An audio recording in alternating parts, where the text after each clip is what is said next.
इससे हमको क्या सीख मिला? बहुत बड़ा बड़ा त्रिभुज को हम एक छोटा सा बिंदु में लाके छोड़ सकते हैं, सिर्फ एंगल को बराबर करके। बस यही खासियत है त्रिकोणमिति त्रिभुज। बहुत बड़ा बड़ा हम एंगल को, आप लोग का बहुत कम समझ में आता है क्योंकि 10th उतना मेच्योर नहीं होता है, इसलिए थोड़ा सोचने की क्षमता थोड़ा कम होता है। तो 11 12 12 नहीं, तब कॉन्सेप्ट खुलेगा, तब लगेगा बाप रे बाप, ये चीज भी होता है, ऐसे भी होता है, वैसे भी होता है। कब साइंटिस्ट बनिए, कब शुरू में रॉकेट उड़ाइए। मैथ एक ऐसा सब्जेक्ट है जिसको हम पढ़कर दिमाग पर एक्सरसाइज कर सकते हैं। दिमाग जब एक्सरसाइज हो गया, सूत्र समझने की क्षमता हमको चेंज हो गया, तो हम हर सिलेबस को, ज्योग्राफी हो, हिस्ट्री हो, पॉलिटिकल हो, साइंस हो, कोई भी विषय हो, उसको बेहतर तरीके से पढ़ सकते हैं। यदि आप मैथ पर खूब सारा पढ़ लिए, आपको बहुत कमांड बन गया, तो आपका हर विषय पर कमांड बन जाएगा, इसको हम लिख कर देते हैं, इस याद रखिए। इसलिए मैथ खूब लगा के पढ़िए, 9 10 11 9 10 से पहले खूब पढ़िए, अगर वो सबसे बेहतर बन जाए। हेलो दोस्तों, मैं सुमित कुमार, आप सभी का स्वागत है फिर से मैथ ग्लोबल स्टडी चैनल में। तो आज की इस वीडियो में जानेंगे क्लास 10th के मैथ का मोस्ट इंपोर्टेंट चैप्टर और सबसे मजेदार चैप्टर और सबसे बेहतर चैप्टर। इस चैप्टर को बहुत एनर्जी के साथ पढ़ेंगे, बहुत ऊर्जा के साथ, क्योंकि चैप्टर बहुत मजेदार है। ऐसा चैप्टर जो हर जगह यूज जाता है, 11 12 फिजिक्स, हर जगह चैप्टर किया जाता है। जितना आया तक पढ़ाई कीजिएगा मैथ से रिलेटेड, सब में आपको पढ़ना पड़ेगा त्रिकोणमिति। इस चैप्टर को हल्का नहीं लीजिएगा, इसलिए क्लास 10 से चैप्टर स्टार्ट हो जाता है। इसलिए चैप्टर को बहुत मजेदार से पढ़ेंगे, जिससे हम आगे बहुत आसानी पड़ जाए। 11 12 हर जगह पढ़ना पड़ता है। कुछ भी कीजिए, इंजीनियरिंग में ट्राई कीजिए, इसके में इंजीनियर अधूरा है। हर चीज में क्या है? त्रिकोणमिति घुसा हुआ है। ये बात आप लोग याद रखिए, गांठ मान लीजिए। इस क्लास 10th में त्रिकोणमिति के इस तरह पढ़ेंगे जिस तरह आज तक कोई चैप्टर आप नहीं पढ़ेंगे। एकदम डिटेल्स में, फुल डिटेल्स में पढ़ेंगे त्रिकोणमिति। त्रिकोणमिति का उपयोग आखिर होता कहाँ है? त्रिकोणमिति के इंग्लिश में बोलते हैं ट्रिग्नोमेट्री। पहले इसका उपयोग बता देते हैं। जैसे आप सोचेगा यहाँ से चांद की दूरी कैसे निकाल लेते हैं, यहाँ से सूर्य की दूरी कैसे निकाल लेते हैं, यहाँ से बहुत बड़ा बड़ा दूरी कैसे निकाल लेते हैं, तो बस वही इसका यूज है त्रिकोणमिति का, जिससे हम बहुत बड़ा बड़ा दूरी सेकंड में निकाल सकते हैं। सिर्फ एक, जैसे मान लीजिए रेजर लाइट ले लेते हैं, रेजर लाइट समझते हैं कि नहीं? रेजर लाइट के माध्यम से हम बड़ा बड़ा दूरी तुरंत हम निकाल सकते हैं, यहाँ से बहुत बड़ा बड़ा दूरी निकाल सकते हैं। तो आपको ये सब सिखाएंगे त्रिकोणमिति का यूज कहाँ आता है। अगर जितना भी आप लोग आगे पढ़ाई कीजिएगा, इंजीनियरिंग से बीटेक से कीजिएगा, तो बहुत बड़ा इसका रोल होता है त्रिकोणमिति का। ये आप लोग बहुत अच्छा तरह से जानते हैं। तो आइए त्रिकोणमिति के चालू करते हैं। त्रिकोणमिति के इंग्लिश चैप्टर नंबर 8 है, क्लास 10th का एनसीईआरटी का चैप्टर नंबर 8 है। इसमें सबसे फर्स्ट त्रिकोणमिति के में बांटा गया, त्रिकोणमिति का परिचय, त्रिकोणमिति का अनुप्रयोग, वो 9 चैप्टर नंबर 9। तो चैप्टर नंबर 8 में पढ़ा त्रिकोणमिति के परिचय, त्रिकोणमिति क्या होता है, फिर उसका अनुप्रयोग पढ़ा, उसका प्रयोग कहाँ होता है, चैप्टर 9 में पढ़ना। तो चैप्टर 8 में त्रिकोणमिति, इसमें पढ़ना क्या कैसे पहले जान जानते हैं, फिर त्रिकोणमिति के बारे में डिटेल से जानेंगे। त्रिकोणमिति में टोटल 4 एक्सरसाइज है, 8.1, 8.2, 8.3 और 8.4। 8.1 में पढ़ना त्रिकोणमिति अनुपात, जो आज की वीडियो में बहुत डिटेल से समझेंगे त्रिकोणमिति का अनुपात के बारे में। फिर कुछ विशिष्ट कोण का त्रिकोणमिति अनुपात पढ़ना, जैसे साइन 90 माइनस थीटा क्या होता है, कोस 90 माइनस थीटा क्या होता है, टेन 90 माइनस थीटा क्या होता है, इस तरह का सब बात इसमें पढ़ेंगे 8.2 में। फिर पढ़ना 8.3 में पूरा कोण के त्रिकोणमिति अनुपात, कुछ विशिष्ट कोणों का त्रिकोणमिति अनुपात में, जैसे अभी जो बोले sine 90 minus theta, sine cos 90 minus theta, tan 90 minus theta, इस तरह जितना बात बोले वो 8.3 में पढ़ना है। गलती से 8.2 में बोला गया, तो सब पूरा कोण यानी 90 से कम वाला कोण इसमें पढ़ना है। कुछ विशिष्ट कोण, जैसे साइन 30 का मान, साइन 10 का 0 का मान, साइन 45 का मान, साइन 90 का मान, साइन 60 का मान, टेन 60 का मान, इस तरह के जितना भी आप लोगों को पढ़ना है वो 8.2 में पढ़ना है। फिर आता है 8.4, इसमें इतना सेट करना क्वेश्चन होता है, इससे एक बड़ा क्वेश्चन एग्जाम में फिक्स, इससे एक बिग क्वेश्चन एग्जाम में आता है, तो आता है, लिख कर दे रहा है अभी भी, नोट कर लीजिए। इससे 5 नंबर का एग्जाम में फिक्स है, मतलब फिक्स है, हर साल आता है 5 नंबर में, इससे तो 5 नंबर इसका का फिक्स, एक बड़ा क्वेश्चन आएगा करता है। त्रिकोणमिति सब सर्व समीकरण से, इसका कुछ चेंज करके स्पीड करना आता है, एलएचएस बराबर आरएचएस, इस तरह के बात होता है। और पूरा कोण के त्रिकोणमिति अनुपात, जिसमें साइन 90 माइनस थीटा, इस तरह का जितना ही बात होता है सब इसमें पढ़ना है, cos 90 माइनस थीटा, इस तरह का जितना ही बात होता है सब इसमें पढ़ना है 8.3 में। फिर 8.2 में पढ़ना है साइन 30 का मान, साइन 0 का मान, टेन 30 का मान, इस तरह जितना ही मान होता है सब आपको 8.2 में पढ़ना है। और 8.1 में पढ़ना है त्रिकोणमिति अनुपात बारे में। इसी पर त्रिकोणमिति अनुपात में वीडियो फुल डिटेल से बनाया जाएगा, इसके लिए आप लोग चिंता नहीं कीजिए। तो हम लोग जान गए क्या क्या पढ़ना है, त्रिकोणमिति अनुपात, त्रिकोणमिति के कुछ जो मुख्य कोण होता है उसका में पढ़ना है, फिर पूरा कोण के बारे में पढ़ना है, सिर्फ क्वेश्चन पढ़ना है, बस चैप्टर समाप्त। तो ज्यादा बड़ा चैप्टर नहीं है ये आप लोग समझिए, लेकिन छोटा है, इसको बहुत डिटेल से पढ़ना है, जिससे हमको बहुत आगे चल के आसानी हो पढ़ने में, जिससे कोई दिक्कत नहीं हो। अब त्रिकोणमिति का मतलब समझते हैं, मोटा मोटी बात चैप्टर का आप जान गए, क्या क्या पढ़ना है, कैसे पढ़ना है, इसका उपयोग कहाँ होता है, जान गए। अब त्रिकोणमिति का मतलब समझते हैं। त्रिकोणमिति नाम से स्पष्ट होता है त्रिकोणमिति का मतलब क्या है। इसको इंग्लिश में बोलते हैं ट्रिग्नोमेट्री। नाम से स्पष्ट है त्रिकोणमिति, इसको इंग्लिश में बोलते हैं ट्रिग्नोमेट्री। त्रिकोण, यहाँ देखिए त्रिकोण, और मिति, मिति मतलब मेजरमेंट, मापना। मिति का मतलब क्या होता है, मापना, मेजरमेंट करना। किसी चीज को माप रहे हैं तो उससे क्या होगा, मिति हो गए। और त्रिकोण यानी तीन कोण, त्रिकोण यानी क्या, तीन कोण, यानी तीन कोण के बारे में हम सीखेंगे मापना। किस तरह तीन कोण के मापते हैं, और जिसमें तीन कोण उसको हम त्रिभुज कहते हैं, तो बात आप डिटेल से जानते हैं। जिसमें तीन कोण उससे क्या बोलते हैं, त्रिभुज बोलते हैं। तो त्रिभुज तो बहुत तरह का होता है, समबाहु त्रिभुज होता है, समद्विबाहु त्रिभुज होता है, समकोण त्रिभुज होता है, विषमबाहु त्रिभुज होता है। इस तरह के बहुत त्रिभुज आप लोग पढ़ेंगे क्लास 9 तक। तो त्रिकोणमिति यानी तीन कोण, तीन कोण यानी त्रिभुज जिसको बोलते हैं, और मिति मतलब मापना, यानी तीन कोण वाले त्रिभुज को मापना सीखेंगे इस चैप्टर में, यानी चैप्टर नंबर 8 में।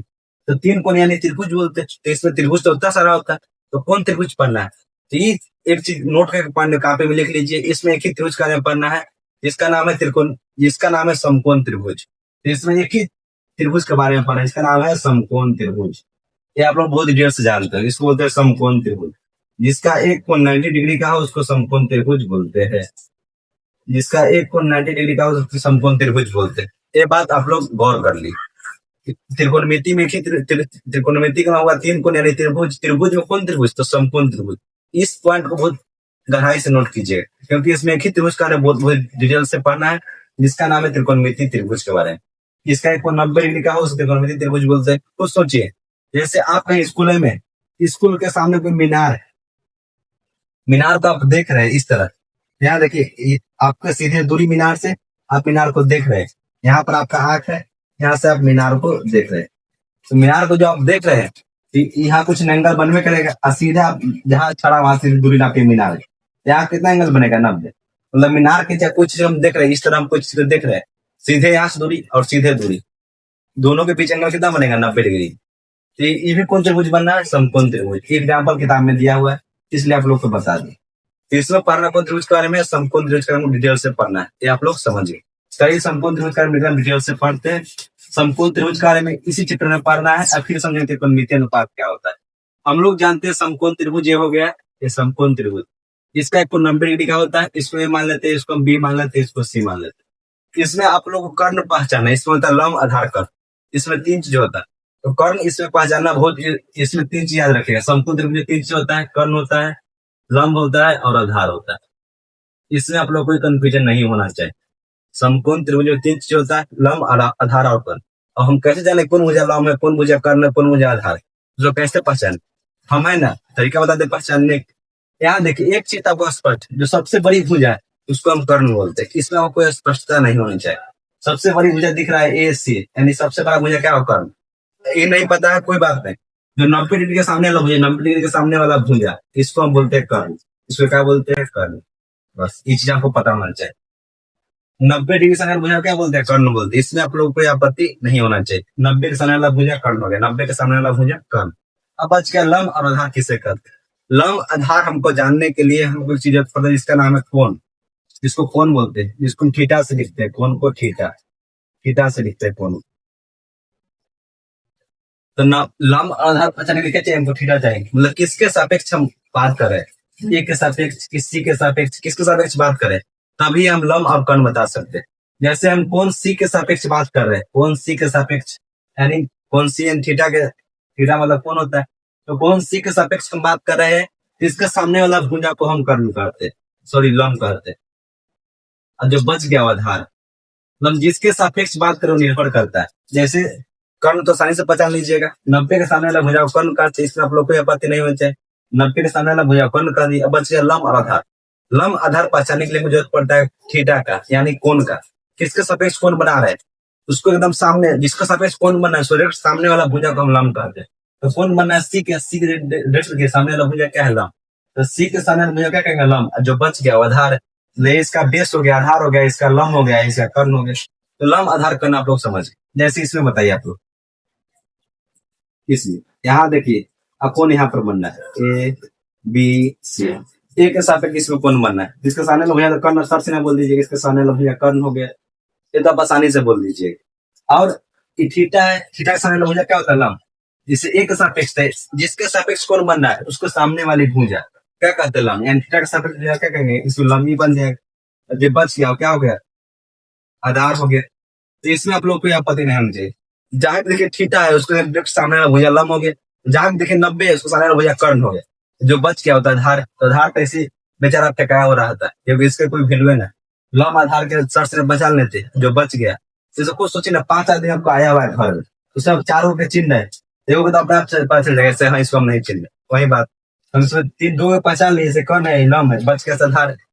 इसी आप लोग गौर कीजिए, इसमें आपको कोई आपत्ति नहीं होनी चाहिए। अब समझते त्रिकोणमितीय अनुपात के बारे में बहुत डिटेल से। अब यहाँ एक चीज समझिए, ये चीज आपको समझ गए, लंब आधार कर्ण। जिससे आप लोग पाइथागोरस प्रमेय पढ़ चुके होंगे। पाइथागोरस प्रमेय क्या होता है? कर्ण स्क्वायर बराबर लंब का स्क्वायर प्लस आधार का स्क्वायर। पाइथागोरस बाबा दिए कर्ण के स्क्वायर बराबर लंब का स्क्वायर होता है प्लस आधार का स्क्वायर। यानी इसको हम निकालेंगे, इसका स्क्वायर करेंगे तो लंब के स्क्वायर क्या और आधार का स्क्वायर जोड़ देंगे, जिसका स्क्वायर निकलेगा किसका? कर्ण का। ये बात आपको पाइथागोरस बाबा बता के चले गए। अब आइए डिटेल से इसको समझते हैं। त्रिकोणमितीय अनुपात यानी अब 8.1 में प्रवेश कर गए हैं। 8.1 एक्सरसाइज में हम लोग प्रवेश कर गए। अब यहाँ पर चलिए दो कोण बनाते, इसको मिटा देते थोड़ा सा। यहाँ पर देखिए, यहाँ पर हम कोई दो समकोण त्रिभुज बनाते हैं। एक समकोण त्रिभुज चलिए बनाते हैं। यहाँ पर समकोण त्रिभुज ए 90 डिग्री एंगल है, इसको ए भुजा ए बी सी। यहाँ पर एंगल लेते थीटा, हम एंगल यहाँ बना दी। मान लीजिए एंगल देते 30 डिग्री, 30 डिग्री एंगल यहाँ पर दे दी। यहाँ पर कोई आपत्ति नहीं होनी चाहिए। ए बी सी भुजा है, समकोण त्रिभुज है। इससे भी इसी तरह बड़ा भुजा बनाते, बड़ा समकोण त्रिभुज बना। एक भुजा इसको नाम अलग दे देते, मान लीजिए नाम देते पी क्यू आर। यहाँ 90 एंगल है, इसके सामने वाला भुजा कर्ण, इसके सामने वाला भुजा कर्ण, इसके सामने वाला भुजा लंब। क्योंकि थीटा के सापेक्ष वाला भुजा क्या होता है? लंब। यहाँ भी जो कोण बना 90 डिग्री कोण, सॉरी 30 डिग्री कोण है। मतलब ये छोटा त्रिभुज, छोटा समकोण त्रिभुज है, इसमें भी 30 डिग्री कोण बन रहा है। एक बड़ा समकोण त्रिभुज, इसमें भी 30 डिग्री कोण बन रहा है। अब दोनों हम तुलना करते, यहाँ तक आपको कोई पता नहीं होना चाहिए। ये छोटा त्रिभुज है, बड़ा त्रिभुज, समकोण त्रिभुज। छोटा त्रिभुज में एंगल 30 का बनना है, अब बड़ा त्रिभुज में एंगल 30 का बनना है। अब यहाँ पे एक चीज गौर कीजिए, एक जो त्रिभुज ए बी सी और ये त्रिभुज पी क्यू आर में आप लोग क्या देख रहे हैं? ये त्रिभुज ए बी सी है और त्रिभुज पी क्यू आर में आप लोग दिख क्या रहा है? जो कोण बी है और कोण जो क्यू है, दोनों क्या है? 90 डिग्री है। मतलब कोण बी और कोण क्यू कितना डिग्री है? सॉरी 90 डिग्री है। कोण बी भी 90 डिग्री है, कोण क्यू भी 90 डिग्री है। मतलब जितना ही कोण है उतना ही कोण होगा, उस हिसाब से जितना ही कोण होगा उतना ही भी कोण होगा, उस हिसाब से जितना कोण सी होगा उतना कोण, उस हिसाब से देखिए तो जितना कोण सी है उतना कोण आर है। यानी कोण सी बराबर कोण आर यानी 30 डिग्री। मतलब जितना ही कोण है उतना ही कोण है, जितना ही कोण है उतना कोण है। तो आप लोग एक चीज याद आया होगा, समरूप त्रिभुज, जो क्लास 9 में डिटेल से पढ़ चुके। समरूप त्रिभुज में क्या होता है? सब कोण आपस से बराबर, जितना जितना बी कोण उतना क्यू कोण होगा, जितना सी कोण है उतना आर कोण होगा, जितना ए कोण है उतना पी कोण होगा। तो आप लोग बहुत डिटेल से पढ़े होंगे क्लास 9 में समरूप त्रिभुज के बारे में। यहाँ हम लोग देखिए त्रिभुज एबीसी है, त्रिभुज पी क्यू आर में जितना कोण बी है उतना कोण क्यू है, जितना कोण सी है उतना कोण आर है। यानी बी 90 डिग्री है तो क्यू भी 90 डिग्री है, सी भी 30 डिग्री है तो आर भी 30 डिग्री है। यहाँ तक कोई दिक्कत नहीं होना चाहिए। अब आगे समझते हैं। अब देखिए सब जब सब कोण बराबर है, सब भुजा आपस में बराबर होना चाहिए, नहीं होना चाहिए। समरूप त्रिभुज का नियम क्या कहता है? जितना जब कोण आपस में बराबर होता है भुजा का अनुपात के आपस में बराबर होता है। यानी इससे हमको क्या समझ मिलता है? तो सब भुजा का अनुपात भी सेम होगा, यानी भुजाओं का अनुपात भी सेम होगा, भुजा का अनुपात भी समान होगा। यहाँ सबसे अच्छी नया मिलेगा। यदि सब कोण आपस में बराबर, जितना ही कोण है उतना ही कोण है, जितना ई कोण है उतना ही ई कोण है, जितना ई कोण है उतना ही ई कोण है। तो सब भुजा आपस में क्या होगा? बराबर होगा। तो सब भुजा जितना ई भुजा होगा उतना ही भुजा होगा, जितना ए सी होगा उतना पी आर होगा, जितना बी सी होगा उतना क्यू आर होगा। इसको आप लोग डिटेल से समझिए, बहुत काम आएगा। जैसे जब कोण बराबर हो तो भुजा के अनुपात भी आपस से बराबर हो जाता है। जब लोग समरूप त्रिभुज में बहुत डिटेल से पढ़ लेंगे। मतलब इसमें त्रिभुज ए बी सी और त्रिभुज पी क्यू आर दोनों आपस में क्या है? समरूप। इससे दिक्कत है, यदि समरूप है तो कंडीशन लागू होता है, तो भुजा सब भुजा का अनुपात सेम होगा। यानी जितना आपको ए बी होगा उतना ही पी क्यू होगा, मतलब जितना ई भुजा होगा उतना ही ई भुजा होगा। यहाँ पर लिखते जितना आपको ए बी है उतना ही आपका पी क्यू है, मतलब जितना ई उतना ही, जितना इधर वाला है उतना उधर वाला है, जितना नीचे वाला उतना ही नीचे वाला। जितना ए बी है उतना ही पी क्यू, यहाँ तक कोई आपत्ति नहीं है। बराबर जितना ए सी है उतना ही पी आर, जितना ही ए सी है इसको लिख लेते, जितना बी सी है उतना ही क्यू आर, जितना बी सी है उतना ही क्या है क्यू आर, क्योंकि सब कोण बराबर है, सब भुजा भी सब भुजा का अनुपात भी आपस में बराबर हो। और यहाँ पर जितना ए सी है उतना ही क्यू आर होगा, अनुपात दोनों का, जितना ए सी है उतना ही क्या होगा क्यू आर अनुपात है। यहाँ तक कंक्लूजन निकला। तो जितना ए बी है उतना पी क्यू होगा, जितना इस भुजा उतना ही ई भुजा होगा, जितना ई भुजा है उतना ही ई भुजा होगा, जितना ई भुजा है उतना ही ई भुजा है। ये बात हमको निकल गया कि इसको देखते मात्र त्रिभुज कौन बराबर है, यानी भुजा भी आपस में बराबर होगा। इस देखते मात्र हमको चीज पता चल गया। अब यहाँ से थोड़ा सा इसमें थोड़ा सा एक नियम लगाते हैं अपना मन से। अब यहाँ देखिए इस में देखते हैं ए बी बटा पी क्यू बराबर बी सी बटा क्यू आर। इसमें नया चीज करते हैं, इस बीसी को हम नीचे ले आते हैं और क्यू आर को हम ऊपर भेज देते हैं। इस बीसी को नीचे ले आते हैं और क्यू आर को ऊपर भेज देते हैं। तो ए बी बटा बीसी को नीचे लिया और पीसी को ऊपर भेज दी बटा क्यू आर। यहाँ पर एक चीज देखिए ए बी बटा बी सी और पी क्यू बटा क्यू आर, कुछ नहीं की बीसी को नीचे लिया और पीसी को ऊपर भेज दी, यहाँ से चीज नहीं ले। अब फिर इस दोनों को हम करते हैं बीसी बटा क्यू आर और एसी बटा क्यू आर, यानी बीसी बटा क्यू आर और एसी बटा क्यू आर। इससे में सेम वही काम करते हैं, इसको हम नीचे ले जाते हैं और क्यू पी को ऊपर भेज देते हैं, यानी बीसी बटा एसी बराबर क्यू क्यू ऊपर चल गया और क्यू आर नीचे चला गया। यहाँ पर कोई आपत्ति नहीं होना चाहिए। फिर एक और काम करते हैं, इसको और इसको बराबर कर देते हैं। चलिए दोनों को बराबर कर लेते हैं, यहीं पर कर देते हैं बराबर।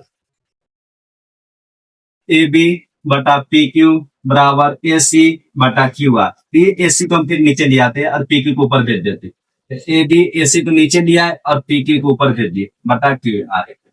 यहाँ तक कोई आपत्ति नहीं चाहिए। इस का समकोण त्रिभुज था उसको इधर बना देते हैं। जो समकोण त्रिभुज इसको हम इधर बना दी 30 डिग्री है, 90 डिग्री है था, और ए था, ए बी था और सी। श्याम त्रिभुज वहां बना दी, इसमें कोई दिक्कत नहीं है आपको। अब यहाँ देखिए ए बी बटा पी क्यू ए सी बटा ए सी को नीचे लिया है और पी क्यू को ऊपर भेज।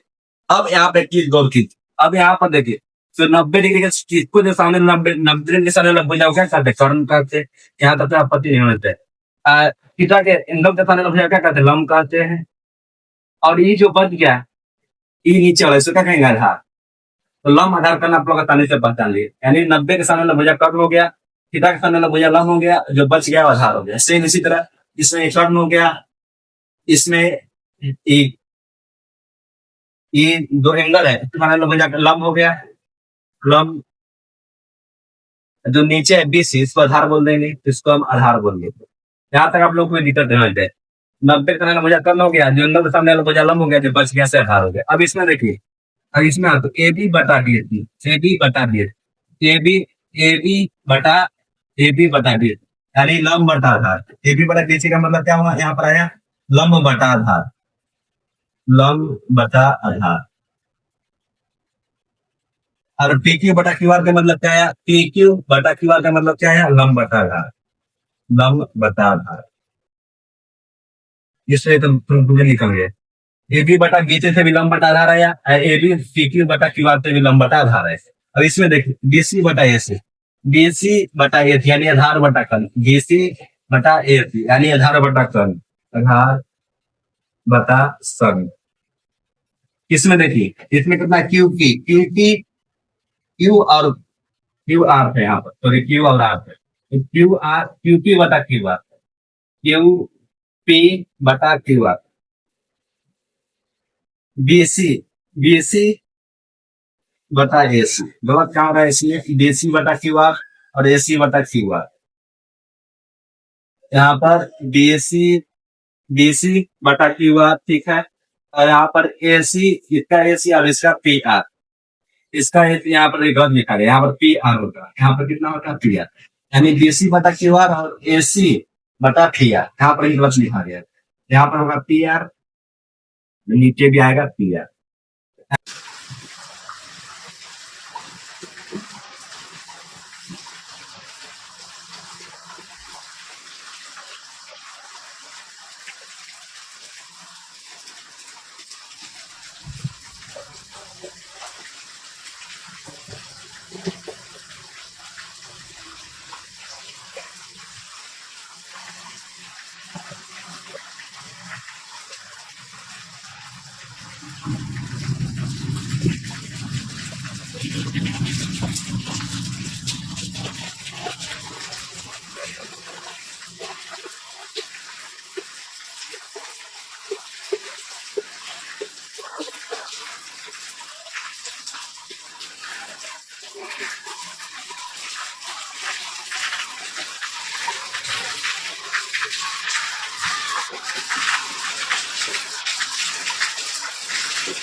इसको कुछ नाम दे दिया गया, इसका नाम दे दिया गया साइन, इसका नाम क्या दे दिया गया साइन। जो आधार कार्ड है इसको नाम दे दिया गया कॉस, जो लंब आधार है इसका नाम दे दिया गया चैन, इसका नाम दे दिया गया टेंस। जो कर्ण और लंब है इसको नाम दे दिया गया कॉस, कॉसेक। जो कर्ण और लंब इसका नाम दे दिया कॉसेक, जो कर्ण और आधार इसको नाम दे दिया गया सेक, और जो आधार और लंब इसको नाम दे दिया गया कोस। बस नाम दे दिया गया, क्योंकि बार बार बोलना अच्छा नहीं लगता है, आधार कर्ण लंब आधार, इसलिए इसका नाम जब भी बोले लंब बटा कर्ण समझ लिएगा साइन है, जब भी बोले आधार बटा कर्ण यानी समझिए कॉस। इसका नाम दे दिया, इस हमको पहचानने में क्या आसान है। यानी लंब बटा कर्ण बोले तो साइन हो गया, आधार बटा कर्ण बोले तो कॉस हो गया, लंब बटा आधार बोले यानी टैन हो गया। इसी तरह कर्ण बटा लंब बोले तो कॉसेक हो गया, कर्ण बटा आधार बोले तो सेक हो गया, और आधार बटा लंब बोले तो कॉट हो गया।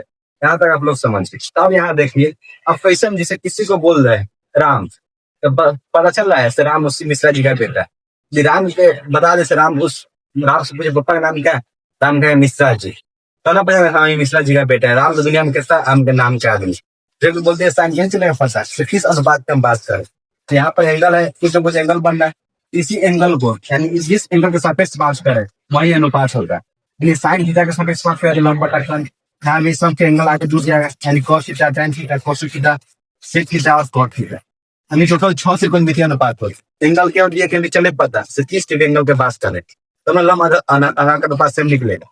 एंगल ये पता लगता है कैसे अनुपात सेम कर दें, दोनों त्रिभुज एक बड़ा है बहुत बड़ा है बहुत छोटा, दोनों का एंगल का फर्क अनुपात के बात करेंगे, इसलिए यहाँ पर एंगल लगाए जैसे यानी थीटा, थीटा का कोण बोलते हैं, यानी इसको थीटा स्वीत कर।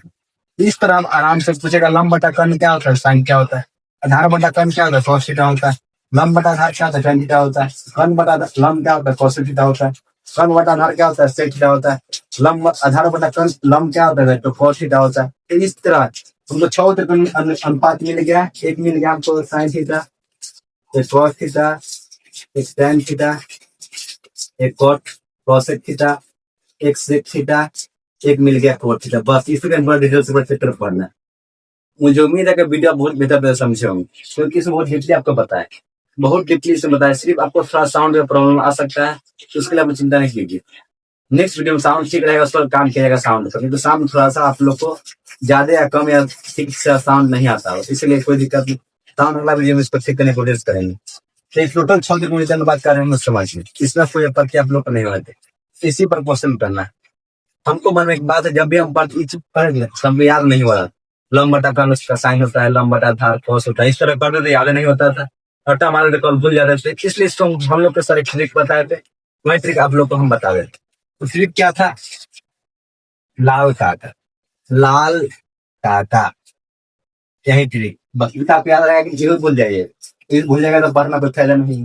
लाल काका, एल मतलब लंब, के मतलब कर्ण, ए मतलब लंब, के मतलब कर्ण, और ए मतलब आधार, ए मतलब आधार, ए मतलब जैसे एल बटा के, यानी एल मतलब लंब, के मतलब कर्ण, यानी लंब बटा कर्ण साइन थीटा होता है, आधार बटा कर्ण cos थीटा होता है, लंब बटा कर्ण tan थीटा होता है। अस्सी में से उल्टा करिए, कर्ण बटा लंब cosec थीटा होता है, कर्ण बटा आधार यानी sec थीटा होता है, और आधार बटा लंब यानी cot थीटा होता है। बहुत बहुत सिंपल। यानी लाल का एल बटा के साइन थीटा, ए बटा के cos थीटा, एल बटा ए sin थीटा, इसे इसको उल्टा कर दीजिए, के बटा L sin theta, cos theta, के बटा ए sec थीटा, और के बटा एल cot थीटा। इस तरह बहुत आसानी से बयान कर सकते हैं। एल ए एल लाल काका, एल बटा के लंब बटा कर्ण साइन थीटा, आधार बटा कर्ण cos थीटा, आधार बटा लंब tan थीटा। इसको पलट दीजिए, कर्ण बटा लंब cos थीटा, कर्ण बटा आधार sec थीटा, आधार बटा लंब यानी cot थीटा। इस तरह त्रिकोणमितीय अनुपात करना बहुत डिटेल से आप लोग समझ, इससे ज्यादा त्रिकोणमितीय अनुपात में कुछ नहीं पढ़ना, इतना ही आप लोग को पढ़ना त्रिकोणमितीय अनुपात ही। अब बस इस पर क्वेश्चन करना, जैसे हम चाहते तो चैप्टर के 5 मिनट में 10 मिनट में खत्म कर चैप्टर कर दे, कुछ नहीं था, आते 2 फॉर्मूला बता दो सर से उसको निकाल के फेंक दे, कुछ त्रिकोणमिति में नहीं था। इससे हमको क्या सीख मिला, बहुत बड़ा बड़ा त्रिभुज को हम एक छोटा से बिंदु में लाके छोड़ सकते, सिर्फ एंगल को बराबर करके, बस यही खासियत है त्रिकोणमिति त्रिभुज। बहुत बड़ा बड़ा हम एंगल को, आप लोग का बहुत कम समझ में आता है, क्योंकि 10th में उतना मेच्योर नहीं होता है, इसलिए थोड़ा सोचने की क्षमता थोड़ा कम होता है। अब 11 12 कहेंगे 12th नहीं, तब कॉन्सेप्ट खुलेगा, तब लगेगा बाप रे बाप, ये चीज भी होता है, ऐसे भी होता है, वैसे भी होता है, तब साइंटिस्ट बनिएगा, तब ना इसरो में रॉकेट उड़ाइएगा।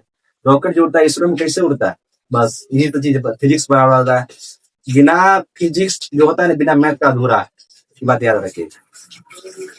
जैसे आप पानी बिना कैसे अधूरा रहते हैं, पानी नहीं बिना मर जाएगा, उस तरह फिजिक्स है कि उसको मैथ नहीं उसमें उसमें नहीं एंट्री करे तो फिजिक्स का कोई वजूद नहीं। इसी तरह मैथ का हर जगह यूज। मैथ एक ऐसा सब्जेक्ट है जिसको हम पढ़कर दिमाग को एक्सरसाइज कर सकते हैं। दिमाग जब एक्सरसाइज हो गया ना, सूत्र समझने की क्षमता हमको तेज हो गया, तो हम हर सिलेबस को, ज्योग्राफी हो, हिस्ट्री हो, पॉलिटिकल हो, साइंस हो, कोई भी विषय हो, उसको बेहतर तरीका से पढ़ सकते हैं। यदि आप मैथ पर खूब सारा पढ़ लिए, आपको बहुत कमांड बन गया, तो आपका हर विषय पर कमांड बन जाएगा। इसको हम लिख कर देते हैं, इस याद रखिए। इसलिए मैथ को खूब रगड़ के पढ़िए, 9 10 11 9 10 से पहले खूब पढ़िए, अब तक वो सबसे बेहतर बन जाएगा। आपको कहेगा अब इस समय का हम इसलिए आपको क्वेश्चन नहीं कराए, अगला वीडियो में क्वेश्चन डायरेक्ट मिलते। इतना कंसेप्ट का सब चैप्टर कंसेप्ट का नाम बता दी, 8.1 का कंसेप्ट सब आपको क्लियर हो गया। वो जमीन है कि सब कोई दिक्कत नहीं हो गया, नहीं हुआ होगा। क्लास में याद करा दिए, जितना भी चीज था ये सब, जितना इससे करने की कोई जरूरत नहीं है सर। लेकिन आप लोग कंसेप्ट होता है, इससे कंसेप्ट जानिएगा, दिमाग खुलेगा। ताकि ऐसे भी होता है, कभी टाइम मिलेगा आप लोग प्रैक्टिकल करके बताएंगे कैसे बड़ा बड़ा दूरी जोड़ते हैं, इस पूरा सब पेपर के माध्यम से निकाल सकते हैं, बड़ा बड़ा दूरी को हम कैसे निकाल सकते। इसी के साथ मैं वीडियो समाप्त करता हूँ। जय हिंद, जय भारत। वीडियो कैसा लगा आप लोग कमेंट में जरूर बताइएगा, क्योंकि आप लोग कमेंट से ही नेक्स्ट वीडियो तैयार होता है। किस टॉपिक पर वीडियो बने, कैसे